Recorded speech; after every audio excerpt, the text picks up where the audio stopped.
La représentation de Cram est un mode de représentation des molécules en 3 dimensions. Donc je vais illustrer la méthode.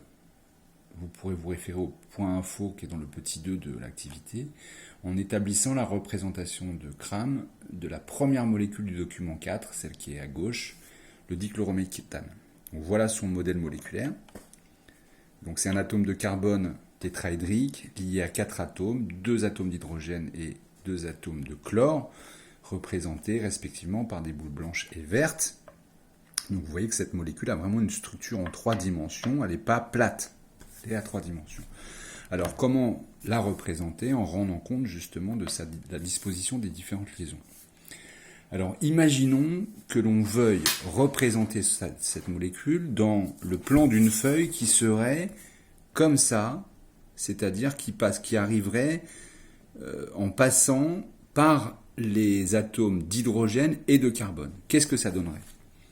Ça donnerait quelque chose comme ça. Donc là, moi, j'ai posé la molécule et j'ai représenté cette feuille qui est là, donc qui est la feuille dans le plan de laquelle on va chercher à représenter la molécule. Donc là, on voit qu'en regardant ça, il y a 2 liaisons. Cette liaison carbone-hydrogène et la liaison carbone-hydrogène vers le haut, qui sont dans le plan de la feuille, c'est-à-dire qui s'insèrent dans le plan de la feuille. Et si on passe par-dessus, d'abord on voit que celle-là, la liaison carbone-chlore, on voit bien qu'elle est en avant du plan de la feuille. Si je tourne le plan de la feuille, regardez, on voit bien que oui, elle est en avant. Et à l'inverse, derrière, on voit bien que cette liaison carbone-chlore est bien en arrière du plan de la feuille. Alors comment on représente tout ça? C'est très simple. Toutes les liaisons qui sont dans le plan de la feuille, on les représente par des tirets simples. Donc c'est le cas de la liaison vers le haut, que je vais représenter comme ça. Donc, mon atome de carbone, excusez-moi. Une liaison vers le haut dans le plan de la feuille, je la représente par un trait simple.